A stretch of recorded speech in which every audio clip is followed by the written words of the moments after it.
Dan si perempuan dengan semangat yang pantang menyerah itu menuruni tangga untuk memberitahu rekan-rekannya bahwa makan malam sudah siap.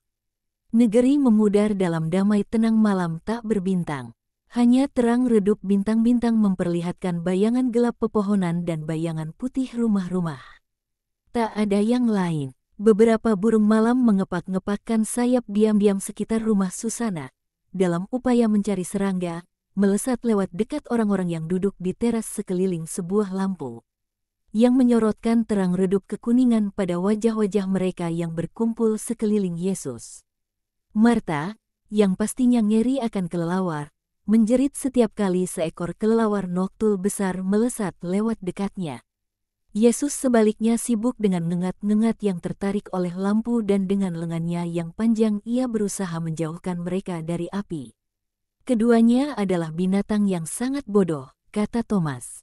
Yang pertama salah menganggap kita sebagai lalat hijau, yang lain salah menganggap api sebagai matahari dan akhirnya terbakar. Mereka tidak punya bahkan bayangan otak. Mereka itu binatang. Apa kau berharap mereka dapat berpikir? Tanya Iskariot. Tidak, tapi aku ingin mereka setidaknya punya insting. Mustahil mereka memilikinya. Aku berbicara tentang nengat, sebab mereka mati sesudah upaya pertama mereka.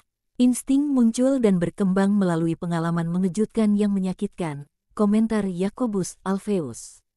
Dan bagaimana dengan kelelawar? Mereka seharusnya memilikinya sebab mereka hidup selama bertahun-tahun. Mereka bodoh, itu saja, jawab pedas Thomas. Tidak, Thomas, tidak lebih bodoh dari manusia. Sering kali manusia juga seperti kelelawar-kelelawar yang bodoh. Mereka terbang, atau tepatnya mereka mengepak-ngepakkan sayapnya, seperti orang mabuk, sekeliling hal-hal yang hanya dapat menyebabkan kesedihan. Itu dia, saudaraku sudah memukul jatuh seekor dengan mantolnya. Berikan padaku, kata Yesus. Yakobus Sebedes, yang di kakinya si kelelawar yang bingung sudah jatuh dan sekarang menggelepar dengan canggung di atas lantai, memungutnya dengan 2 jari pada satu dari sayap-sayapnya yang seperti membran dan mengulurkannya, seolah sehelai gombal kotor, dan menempatkannya di atas pangkuan Yesus. Ini dia binatang yang tidak waspada. Biarlah kita membiarkannya dan kamu akan lihat bahwa dia akan pulih, tetapi tidak mengubah kelakuannya. Suatu upaya penyelamatan yang aneh. Aku pasti akan sudah membunuhnya, kata Iskariot. Jangan. Kenapa? Dia punya hidup juga, dan dia ingin hidup, jawab Yesus.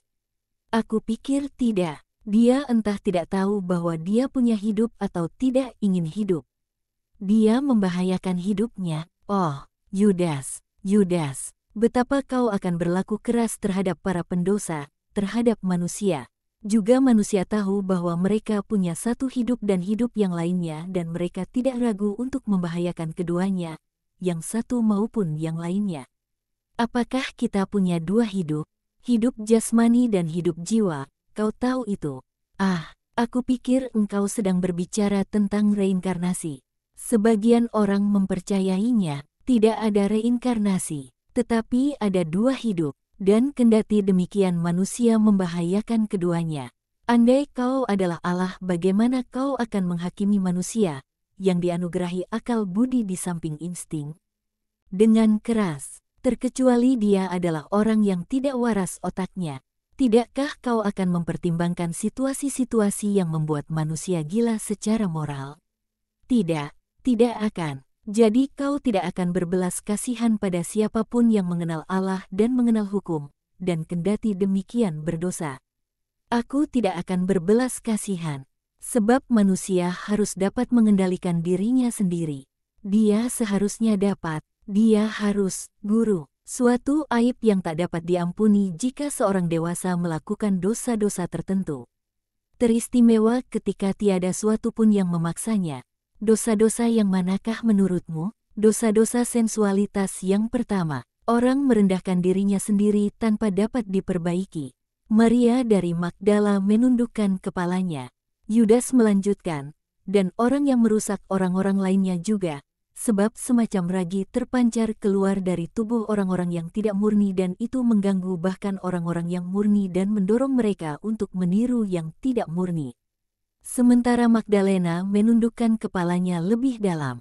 Petrus berkata, "Hei, kamu, jangan terlalu keras. Yang pertama bersalah atas aib yang tak dapat diampuni macam itu adalah Hawa.